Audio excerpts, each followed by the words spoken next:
ಮಾಯಂ ದೇಹೋ ದೇಹಭಾಜಾಂ ಲೋಕೆ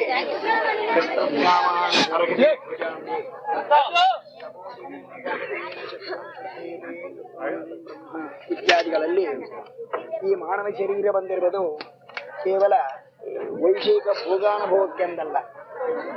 ಮನುಷ್ಯ ಶರೀರ ಮನು ಅವಬೋಧನೆ ಎನ್ನುವ ಧಾತುವಿನಿಂದ ಮಾನವ ಶರೀರ ಅಂತಂದ್ರೆ ಜ್ಞಾನಕ್ಕೆ ಸಾಧನವಾದ ಶರೀರ. ಇಂತಹ ಶರೀರ ಬಂದಿರುವ ವೇಳೆ ಕೇವಲ ಕ್ರಿಮಿಕೀಟಾದಿಗಳಂತೆ ಜೀವನವನ್ನ ನಡೆಸಬಹುದು ಸಾರ್ಥಕ. ಮನುಷ್ಯ ಶರೀರ ಬಂದದ್ದಕ್ಕೆ ಸಾರ್ಥಕವಲ್ಲ. ಏನು ಮಾಡಬೇಕು ಅಂತ ಕೇಳಿದ್ರೆ, ಈಗ ವಿಷಯ ಭೋಗಾನುಭವ ಮಾಡಬಹುದು ಅಂತಂದ್ರೆ ಕ್ರಿಮಿಕೀಟಾದಿಗಳು ತಿರಿಯ ಪ್ರಾಣಿಗಳು ಅನುಭವಿಸುತ್ತವೆ. ಅದರಂತೆ ಕೇವಲ ವಿಷಯ ಭೋಗವೇ ನಮ್ಮ ಧ್ಯೇಯವಾದದ್ದಾದರೆ ಅದಕ್ಕೆ ಮನುಷ್ಯನಾಗಬೇಕಾದದ್ದಿಲ್ಲ. ಕೇವಲ ಪಶುಗಳು ಪಕ್ಷಿಗಳು ಕೂಡ ಅಂತಹ ಜೀವನವನ್ನು ನಡೆಸುತ್ತವೆ.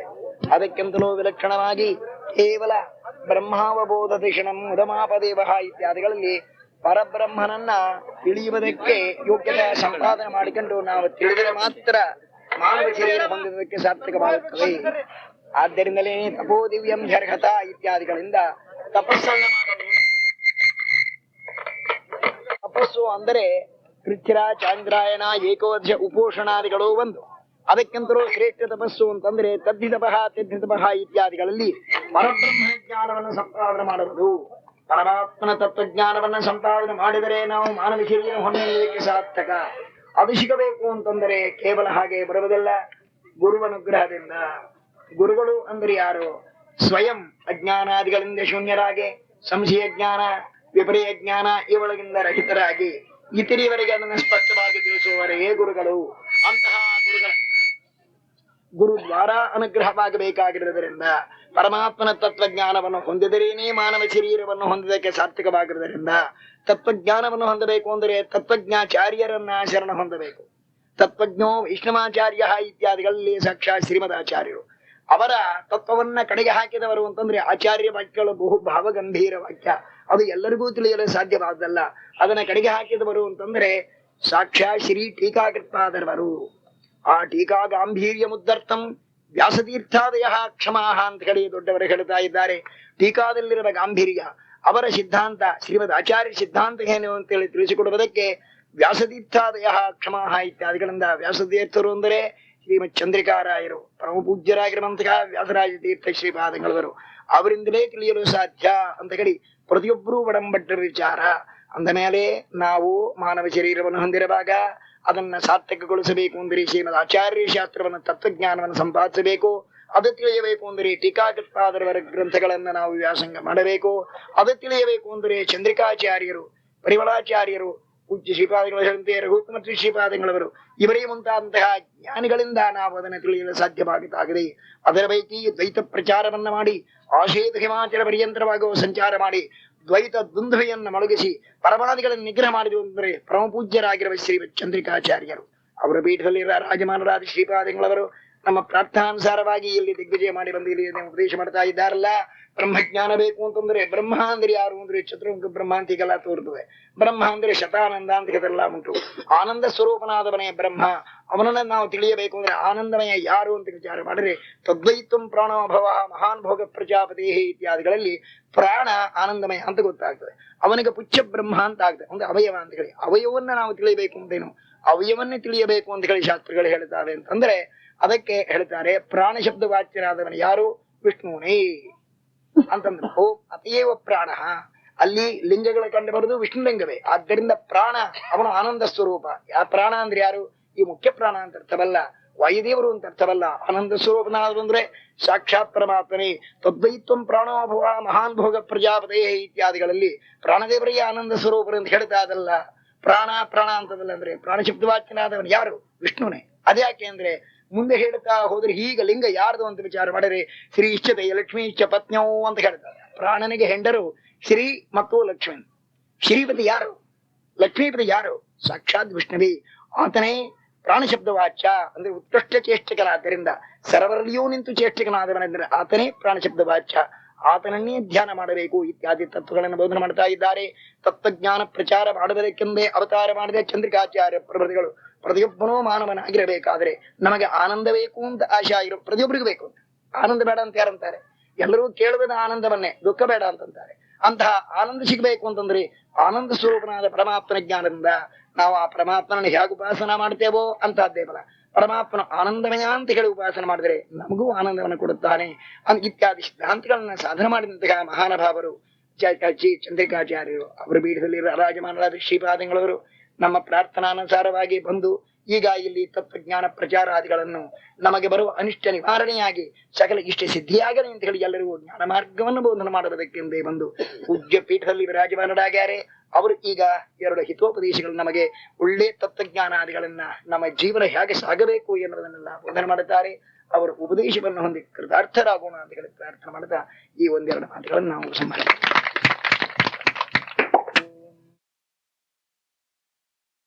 महागंद्रोषी शर्म यच्छतु स्वस्तिनो मुखवाकरोतु हन्तु पाप्मानन्दोऽस्मान्वेष्टि श्रीमत्कृष्णपदां भोजमानसं कविकुम्भवं श्रीमद्विद्याप्रसन्नाब्धिं गुरुं वन्दे निरन्तरम् नमो महद्भ्याः ಜ್ಞಾನವನ್ನ ತಿಳಿದು ಹರಿವಾಯುಗಳ ಅನುಗ್ರಹಕ್ಕೆ ಪಾತ್ರ ಆಗಬೇಕು ಅನ್ನತಕ್ಕಂತಹ ಸುಜೀವಿಗಳಿಗೆ ತತ್ವಜ್ಞಾನ ಅದರ ಪ್ರಮೇಯ ಭಾಗವನ್ನ ವಾಯುದೇವರು ಅವತಾರ ಮಾಡಿ ಆಚಾರ್ಯರಾಗಿ ನಮಗೆ ತತ್ವಜ್ಞಾನವನ್ನು ತಿಳಿಸಿಕೊಟ್ಟಿದ್ದಾರೆ. ವೇದೋಕ್ತ ಸ್ಮೃತ್ಯುಕ್ತ ಕರ್ಮಾನುಷ್ಠಾನವನ್ನು ಮಾಡಿ ಆ ಕರ್ಮಾನುಷ್ಠಾನದಿಂದ ಬರತಕ್ಕಂಥ ಪಾಪ ಪುಣ್ಯದ ಫಲವಾಗಿ ನಮಗೆ ಜನ್ಮಾಂತರ್ಯ ಉಂಟು. ಆ ಪಾಪ ಪುಣ್ಯದ ಫಲವಾಗಿ ಬರತಕ್ಕಂತಹ ಜನ್ಮಗಳಿಂದ ನಾವು ಜ್ಞಾನವನ್ನು ಸಂಪಾದನೆ ಮಾಡಿ ಪಾಪವನ್ನ ಪರಿಹಾರ ಮಾಡಿಕೊಂಡು ಉತ್ತಮವಾದ ಸುಖ, ಅದಕ್ಕೆ ಯೋಗ್ಯವಾದ ಸ್ಥಾನ, ಪರಮಾತ್ಮನ ಸಾಮೀಪ್ಯ, ಸಾಲೋಕ್ಯ ಇತ್ಯಾದಿಗಳ ಒಂದು ವಿಶೇಷ ಫಲವನ್ನ ಹೊಂದುವುದಕ್ಕೆ ಪ್ರಯತ್ನ ಮಾಡಬೇಕು. ಒಂದೊಂದು ಜನ್ಮದಲ್ಲಿ, ಯಾವ ಜನ್ಮದಲ್ಲಿ ನಮಗೆ ಸಾಧನಕ್ಕೆ ಯೋಗ್ಯವಾದ ಶರೀರ ಬಂದಾಗ ನಾವು ಜ್ಞಾನ ಸಂಪಾದನೆ ಮಾಡೋದಕ್ಕೆ ಅವಕಾಶ. ಸಾಧನಕ್ಕೆ ಯೋಗ್ಯವಾದ ಶರೀರ ಬರದೇ ಇದ್ದಾಗ ಆ ಜನ್ಮದಲ್ಲಿ ನಮ್ಮ ಜನ್ಮ ವ್ಯರ್ಥ. ಆದರೆ ಮಾನವ ಜನ್ಮ ಬಂದಿದೆ, ಮಾನವ ಜನ್ಮ ಬಂದಿರಬಹುದು, ಆದರೆ ಅದರಲ್ಲಿ ತಾನು ವಿಶೇಷವಾದ ಜ್ಞಾನ ಸಂಪಾದನೆ ಮಾಡಬೇಕು ಮತ್ತು ಪರಲೋಕ ಸಂಬಂಧವಾಗಿರ್ತಕ್ಕಂಥ ಒಂದು ಧರ್ಮದಿಂದ ಐಹಿಕ ಜೀವನವನ್ನು ನಡೆಸಬೇಕು, ಇದು ಕರ್ತವ್ಯ ಅಂತ ಎಷ್ಟು ಮಾನವರು ಆ ರೀತಿಯಾದ ಒಂದು ವರ್ಣ ಧರ್ಮವನ್ನ, ಆಶ್ರಮ ಧರ್ಮವನ್ನ, ವೇದೋಕ್ತ ಕರ್ಮಾನುಷ್ಠಾನವನ್ನ ಎಷ್ಟು ಜನರು ಮಾಡ್ತಾ ಇದ್ದಾರೆ. ತತ್ವ ಪ್ರಚಾರವೇನೋ ಆಗ್ತಲೇ ಇದೆ ನೂರಾರು ಸಹಸ್ರಾರು ವರ್ಷಗಳಿಂದ.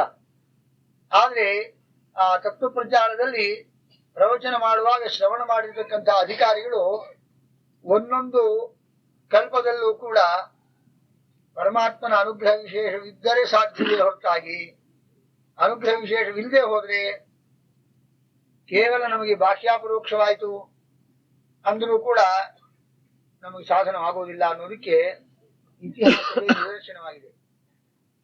ಪರಮಾತ್ಮ ಅನಂತಾವತಾರ ಮಾಡಿ ಅದರಲ್ಲಿ ಮುಖ್ಯವಾಗಿ ದಶಾವತಾರವನ್ನು ಮಾಡಿ, ದಶಾವತಾರದಲ್ಲೂ ಅತಿ ಮುಖ್ಯವಾಗಿ ರಾಮಕೃಷ್ಣಾದಿ ಅವತಾರ ಮಾಡಿ ದತ್ತಂ ದೂರ್ವಾಸ ಸಂಸೋಮ ಆತ್ಮೀಶ ಬ್ರಹ್ಮ ಸಂಭವಾನ್ ಅಂತ ಹೇಳಿ ದತ್ತಾದಿ ಅವತಾರಗಳನ್ನ ಮಾಡಿ ವಾಸಿಷ್ಠ ಕೃಷ್ಣನಾಗಿ, ಯಾದವ ಕೃಷ್ಣನಾಗಿ ತತ್ವೋಪದೇಶವನ್ನು ಮಾಡ್ತಾ ಇದ್ದು ದರ್ಶನ ಕೊಟ್ಟಾಗ ಪರಶುರಾಮ ರೂಪದಿಂದ, ರಾಮರೂಪದಿಂದ, ತ್ರೇತಾಯುಗದಲ್ಲಿ 2 ಭಗವದ್ ರೂಪ, ದ್ವಾಪರ ಯುಗದಲ್ಲಿ 3 ಭಗವದ್ ರೂಪ, ದ್ವಾಪರ ಯುಗದಲ್ಲಿ 4 ಅಂತ ಹೇಳ್ಬಹುದು. ಪರಶುರಾಮ ದೇವರು ಇದ್ರು.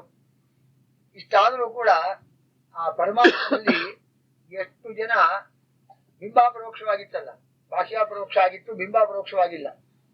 ಭಾಷ್ಯಾಪರೋಕ್ಷವಾಗಿತ್ತು ಎಲ್ಲಾರ್ಗೂ. ಆ ಭಾಷ್ಯಾಪರೋಕ್ಷದಲ್ಲಿ ನಾವೆಲ್ಲ ಸೇರಿದ್ದು. ನಮಗೂ ಆವಾಗ ದೇವರ ಜನ್ಮ ಕೊಟ್ಟಿದ್ದ. ತ್ರೇತಾಯುಗದಲ್ಲೂ ನಾವಿದ್ದು, ದ್ವಾಪರ ಯುಗದಲ್ಲೂ ನಾವಿದ್ದು, ಈಗ 28ನೇ ಕಲಿಯುಗದಲ್ಲೂ ಇದ್ದೀವಿ. ಆದರೆ ತ್ರೇತಾಯುಗ ದ್ವಾಪರ ಯುಗದಲ್ಲಿ ನಮಗೆ ಸಾಧನವಾಗಲಿಲ್ಲ. ಮನುಷ್ಯ ಜನ್ಮ ಕೊಟ್ಟಿದ್ದ, ಅಥವಾ ಬೇರೆ ಕ್ರಿಮಿಕೀಟ ಜನ್ಮ ಬಂದಿತ್ತೋ ಏನೋ, ಯಾವ ಜನ್ಮದಲ್ಲಿ ಇದ್ವೋ. ಆದ್ರೆ ಕೃಷ್ಣ ದರ್ಶನ ಮಾಡಿದ್ದೀವಿ, ರಾಮ ದರ್ಶನ ಮಾಡಿದ್ದೀವಿ. ನಮಗೆ ಭಾಷ್ಯಾಪರೋಕ್ಷವಾಗಿತ್ತು, ಆದ್ರೆ ನಮಗೆ ಸರಿಯಾದ ಸ್ಥಾನ ಸಿಕ್ಕಲಿಲ್ಲ. ಆದ್ರೆ ಭಗವಂತನ ಅನುಗ್ರಹದಿಂದ ನಾವು ಆಗ ನಾವು ನೀವು ಎಲ್ಲರೂ ಎಲ್ಲೋ ದೂರದಲ್ಲಿದ್ದು ಯಾವುದೋ ಒಂದು ಉತ್ಸವ ಸಮಯದಲ್ಲಿ ರಾಮನ ಕೃಷ್ಣನ ಉತ್ಸವ ಸಮಯದಲ್ಲಿ ದೂರದಿಂದ ದರ್ಶನ ಮಾಡಿ ಪಶು ಪಕ್ಷಿಯಂತೆಯೋ ಅಥವಾ ತೃಣಜೀವದಲ್ಲೋ ಪರಮಾತ್ಮನ ದರ್ಶನ ಮಾಡಿದ ಪುಣ್ಯ ಲಾಭದಿಂದ ಈಗ ಭಾಗವತ ಪ್ರವಚನ ಮಾಡೋದು ಮತ್ತು ಶಾಂತಿಯಲ್ಲಿ ಭಾಗವಹಿಸೋದು, ಅನುಗ್ರಹ ಭಾಷಣ ಮಾಡೋದು, ನೀವೆಲ್ಲ ಶ್ರವಣ ಮಾಡೋದು, ಈ ಪುಣ್ಯ ದೇವರು ಕೊಟ್ಟಿದ್ದಾರಲ್ಲ, ಇದೇ ನಮಗೆ ಜನ್ಮಾಂತಿಯ ಸುಕೃತ ಅಂತ ನಾವು ತಿಳ್ಕೊಳ್ಬೇಕು. ಆದ್ರೆ ಈ ಸುಕೃತ ದೇಹ ಬಂದಾಗಲೂ ಕೂಡ ನಾವು ನಮ್ಮ ಧರ್ಮಾನುಷ್ಠಾನ ಕರ್ಮಾನುಷ್ಠಾನ ಮಾಡದೆ ಕೇವಲ ಪಾಶ್ಚಿಮಾತ್ಯರಂತೆ ವೇಷಭೂಷಣಗಳನ್ನು ಮಾಡೋಣ ಬೇಕು. ಆದ್ರೆ ಎಲ್ಲ ಸರಿ.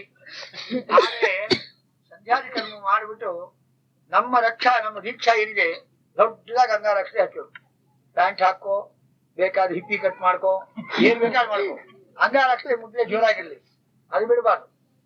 ಆದ್ರೆ ಅದಿಲ್ಲದೆ ಈ ಬಾಕಿ ವೇಷಣೆ ಮಾಡ್ಕೊಂಡ್ರೆ ಮೃಗಗಳಿಗೂ ನಮಗೂ ವ್ಯತ್ಯಾಸ. ಬಾಕಿ ಫ್ಯಾಷನ್ ಯಾವನೋ ಸಿನಿಮಾದಲ್ಲಿ ರಾಜ್ಕುಮಾರ್ ಹೀಗೆ ಬಿಟ್ಟಿದ್ದ ಗಡ್ಡ ಚೆನ್ನಾಗಿದೆ ಅಂತ, ಇನ್ಯಾವನ ಪಾರ್ಸಿ ಗಡ್ಡ ಮೀಸೆ ಇಟ್ಬಿಡೋದು, ಇಷ್ಟೇ ಪಾರ್ಸಿ ಇದೆಲ್ಲ ಕ್ಷೌರ, ಸಾಬ್ರವನು ಅವನ ಹಿಂದೂ ನೋಡಿ ಗೊತ್ತಾಗೋದು. ದೊಡ್ಡ ವಂಶೀಯರು ನೋಡ್ತಾ ಇದ್ದೀವಿ ನಾವು.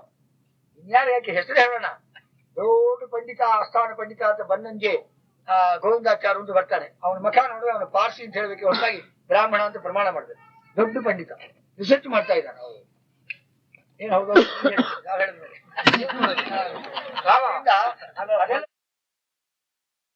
ಅಲ್ಲಲ್ಲ, ಏನು ಯಾಕದು ದೊಡ್ಡ ವಂಶದಲ್ಲಿ ಹುಟ್ಟಿ ತಾನು ಒಂದು ದೊಡ್ಡ ಸಭಾಕ್ಕೆ ಬರಬೇಕಾದ್ರೆ, ಸ್ವಾಮಿಗಳ ಬರೀ ಮುಂದೆ ಬಂದು ಮಾತಾಡ್ಬೇಕಾದ್ರೆ ಕಚ್ಚೆ ಹಾಕೊಂಡು, ದ್ವಾದಶನಾಮ ಹಾಕೊಂಡು, ಅಂಗಾರಾಕ್ಷಿ ಹಚ್ಕೊಳ್ಳಿ, ವಾಚ್ ಕಟ್ಕೊಳ್ಳಿ, ಕ್ರಾಪ್ ಇಟ್ಕೊಳ್ಳಿ, ಎಲ್ಲ ಮಾಡಿ ಮುಂದೆ ಸುಟ್ಕೊಂಡ್ ಬರೋದು, ಜುಬ್ಬ ಹಾಕೊಳ್ಳೋದು, ಸ್ವಾಮಿಗಳಿಗೆ ಪೃಷ್ಠ ಮಾಡಿ ಉಪನ್ಯಾಸ ಮಾಡೋದು, ಏನು ಗೌರವ, ಏನ್ ಮಧ್ಯ ಸಿದ್ಧಾಂತ ಹೇಳೋದು, ಅವನ ಪ್ರಚಾರ ಕೇಳಿದ್ರೆ ನಮ್ಗೇನು ಪುಣ್ಯ ಬರ್ತದೆ.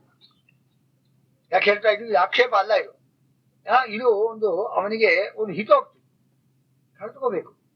ಆದ್ರೆ ಅವನ ಪಂಡಿತ ಅಂತ ನಾವು ಏನ್ ಮಾಡ್ತಾ ಇದ್ದೀವಿ ಅಂದ್ರೆ, ಪೀಠಾಧಿಪತಿಗಳು ಅವನು ಹೇಗಿದ್ರು ಅವನಿಗೆ ಪ್ರೋತ್ಸಾಹ ಕೊಡ್ತಾ ಇದ್ದೀವಲ್ಲ, ಅವನನ್ನು ಹಾಳು ಮಾಡಿ ಸಮಾಜವನ್ನು ಹಾಳು ಮಾಡ್ತಕ್ಕಂಥವ್ರು ನಾವು. ಅವ್ರಿಗೆ ಉತ್ತೇಜನ ಕೊಡ್ತೀವಲ್ಲ, ಅದು ತಪ್ಪು, ಅದು ಲೌಕಿಕ. ಯಾಕೆ ಹಾಗೆ ಮಾಡ್ಬೇಕು?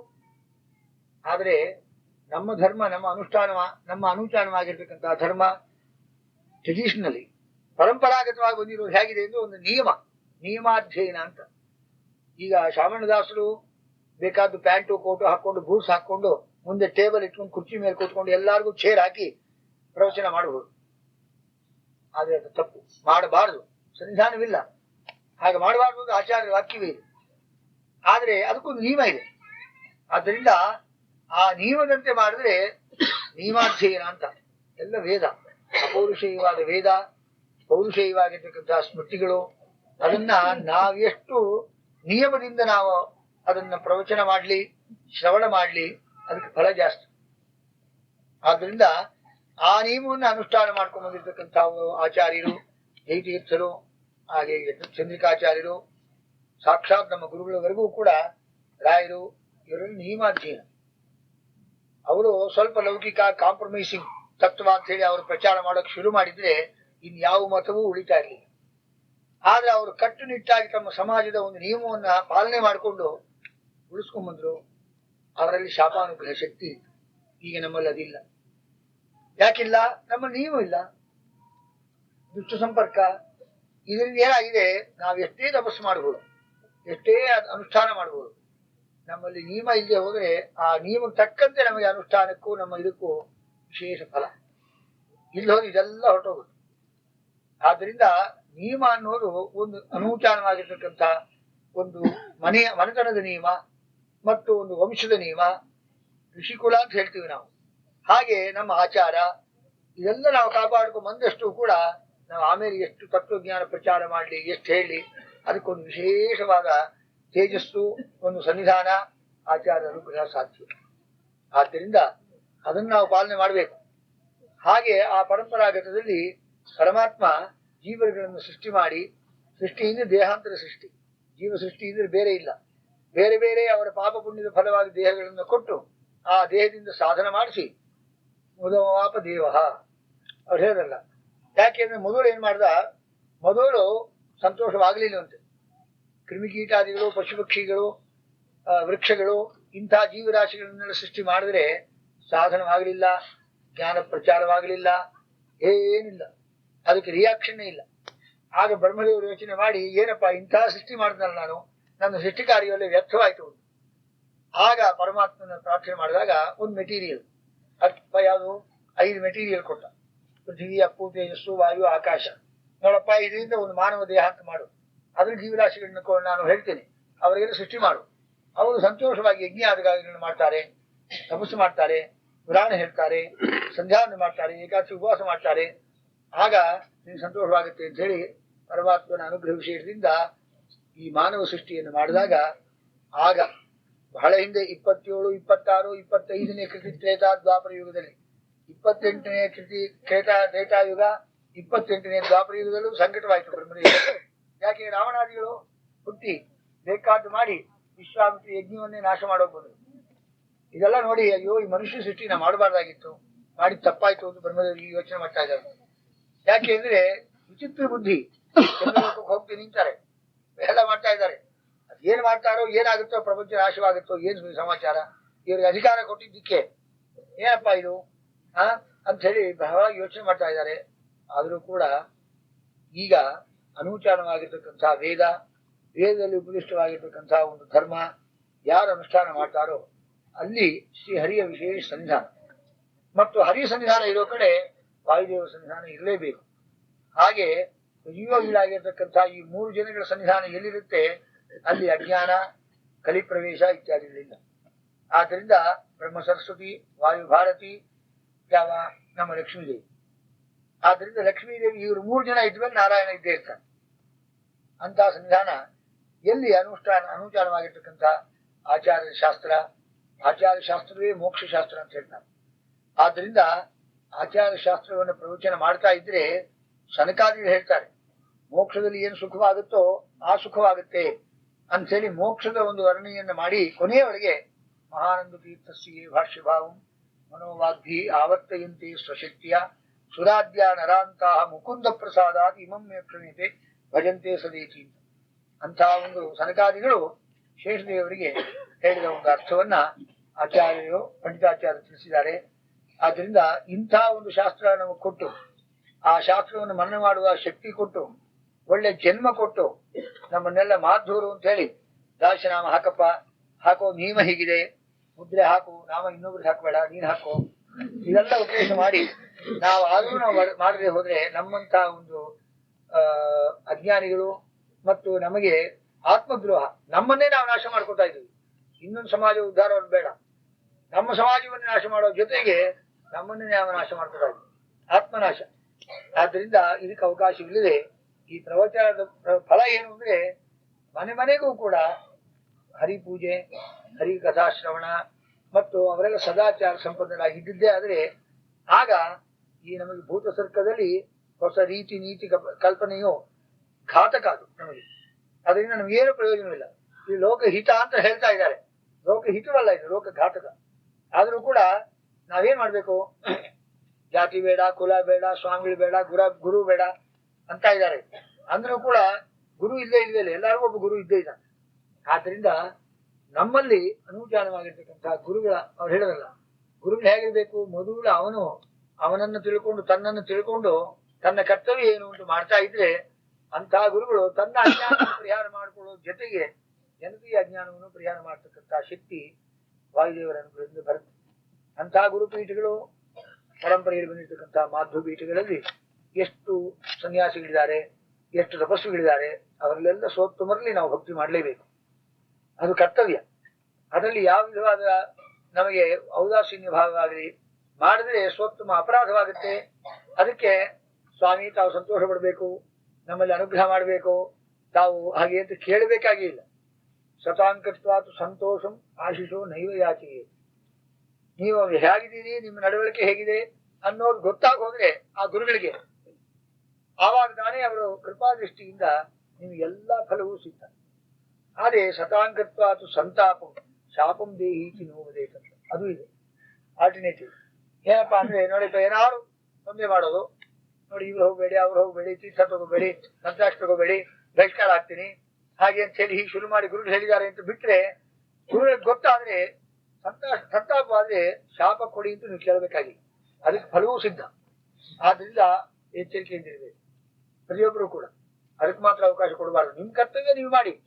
ಯಾರೋ ಹೇಳ್ತಾ ಇದ್ರು 100 ರೂಪಾಯಿ ನಮಗೆ ಹಾಕಿದ್ದಾರೆ ಪೆನಾಲ್ಟಿ, ಅವ್ರಿಗೂ 100 ಕೊಡ್ತೀವಿ ಸ್ವಾಮಿ, ನಿಮಗೂ 100 ಕೊಟ್ಟು ಪಾಪ ಪೂಜೆ ಮಾಡ್ತೀವಿ ಬನ್ನಿ ಅಂತ ಹೇಳೋದು, ಅದು ನ್ಯಾಯ. ಇನ್ನೊಂದು 100 ಕೇಳಿದ್ರು ತಗೊಳ್ಳಿ ಸ್ವಾಮಿ, ನೀವು ದುಡ್ಡು ಬೇಕು, ಅಲ್ಲಿ ಮಾತ್ರ ಹೋಗ್ಬೇಡಿ ಅಂತ ಹೇಳ್ಬೇಕು. ನಾವು ಮಂತ್ರಾಲಯಕ್ಕೆ ಹೋಗ್ತೀವಿ, ನಾವು ನವಬೃಂದಾವನಕ್ಕೆ ಹೋಗ್ತೀವಿ, ಅವ್ರ ಪ್ರಸಾದ ತಗೊಂಡ್ಬರ್ತೀವಿ, ನೀವೇ ಜಗಳ ಆಡೋದು ಆಡ್ಕೊಳ್ಳಿ, ನಮ್ಮ ಸಂಬಂಧ ಇಲ್ಲ. ಈ ಧೈರ್ಯ ಯಾಕೆ ಹೇಳ್ತೀವಿ, ಇಲ್ಲೇ ಈಗ ಬರ್ತೀವಿ ಪಾಲಿಟಿಕ್ಸ್, ಈ ಆಚಾರ ನಮಗೆ ಬೇಕಾಗಿದೆ. ಆದ್ರಿಂದ ಇದು ಸಾತ್ವಿಕ ಜೀವರಾಶಿಗಳು ಖಂಡಿತವಾಗ್ಲೂ ಕೂಡ ಇದಕ್ಕೆ ಅವಕಾಶ ಕೊಡಬಾರ್ದು. ಆದ್ರಿಂದ ಇದೇನು ಯಾತಕ್ಕಾಗಿ ನಡೀತಾ ಇದೆ, ನಿಮ್ಮ ಶಕ್ತಿ ಇದ್ರೆ ನಿಮ್ಮ ಸಮಾಜದಲ್ಲಿ ನಮ್ಮನ್ನೆಲ್ಲ ಕಲೆ ಹಾಕಿ ಕೂಡಿಸಿ, ಬೇಕಾದ ಕಟ್ಟಿ ಎಳ್ಕೊಂಬಂಡಿ ನಮ್ಮನ್ನು ಕೂಡಿಸಿ, ಅವಾಗ ಯಾರು ಏನು ಆಗ್ತಾ ಇದೆ, ಯಾಕೆ ಇದು ಸಮಾಜದಲ್ಲಿ ದೊಡ್ಡ ಒಂದು ಕ್ರಾಂತಿ ಅನ್ನೋದನ್ನ ವಿವೇಚನಾಪರರಾಗಿರ್ತಕ್ಕಂಥ ನೀವೆಲ್ಲ ಸಮಾಜವನ್ನು ನಿಲ್ಲಿಸೋದಕ್ಕೆ ನಮ್ಮ 3 ಪೀಠಗಳಲ್ಲಿ ಒಂದು ಸೌಹಾರ್ದ ನಡೆಯುವಂತೆ ನೀವೆಲ್ಲ ಮಾಡ್ಬೇಕಾದ ಕರ್ತವ್ಯ. ಹಾಗೆ ಮಾಡಿದ್ದೆ ಆದ್ರೆ ಅವತ್ತು ನಮ್ಮ ಸಮಾಜ ಉದ್ಧಾರ. ನಮಗೆ ಅಲ್ಲಲ್ಲಿ ಏನೋ ಒಂದು ಸ್ವಲ್ಪ ಮನಸ್ಸಿಗೆ ಬೇಜಾರಾಗ್ತಕ್ಕಂತಹ ಕಾರ್ಯಕ್ರಮ ನಡೆಯಬಹುದು, ಆದ್ರೂ ಕೂಡ ಅದಕ್ಕೆಲ್ಲ ಯಾವ ಆತಂಕವಿಲ್ಲದೆ ಶಾಂತಿಯಿಂದ ನಿಮ್ಮ ಜೀವನ ನಡೆಯೋದಕ್ಕೆ, ಗುರುಪ್ರಸಾದ ನಿಮಗೆ ಸಿಕ್ಕೋದಕ್ಕೆ ಅನುಕೂಲವಾಗುತ್ತೆ. ಹೊರತಾಗಿ ಇದರಿಂದ ಏನು ಸಾಧನವಾಗೋದಿಲ್ಲ. ನೀವು ವಿಶೇಷವಾಗಿ ಹರಿವಾಯುಗಳಲ್ಲಿ ಭಕ್ತಿ ಮಾಡಿ, ಹರಿವಾಯುಗಳಿಂದ ವಿಶೇಷವಾದ ಪರಮಾನುಗ್ರಹ ಸಂಪಾದನೆ ಮಾಡ್ತಕ್ಕಂಥ ನಿಕಟ ಸಂಬಂಧ ಗುರು ಶಿಷ್ಯರು ನೀವು ಬೆಳೆಸಬೇಕು.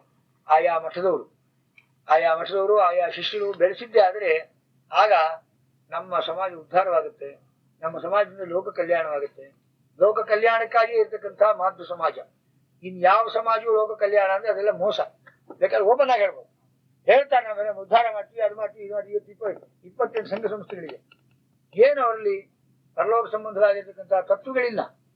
ಏನು ಅಂದ್ರೆ ಬರೀ ಸಾಂಕರ್ಯ ಒಂದು ಗುಂಪು ಕೆಡ್ತಾರಿಯೇ ಹೊರತಾಗಿ ಬಾಕಿ ಜನತೆಯ ಉದ್ಧಾರ ತನ್ನ ಮಾಡತಕ್ಕಂತಹ ಒಂದು ಕಾರ್ಯಕ್ರಮದಲ್ಲಿ 100% ಪೂರ್ತಿಯಾಗಿ ಹರಿವಾಗಲಿ ಪ್ರೀತಿಯಾಗಲಿ ಸರ್ವೋತ್ತಮನಾದ ಶ್ರೀಕೃಷ್ಣನ ದಯ ಬೇಕು ಅನ್ನೋದು ಅನುಸಂಧಾನವಿಲ್ಲ.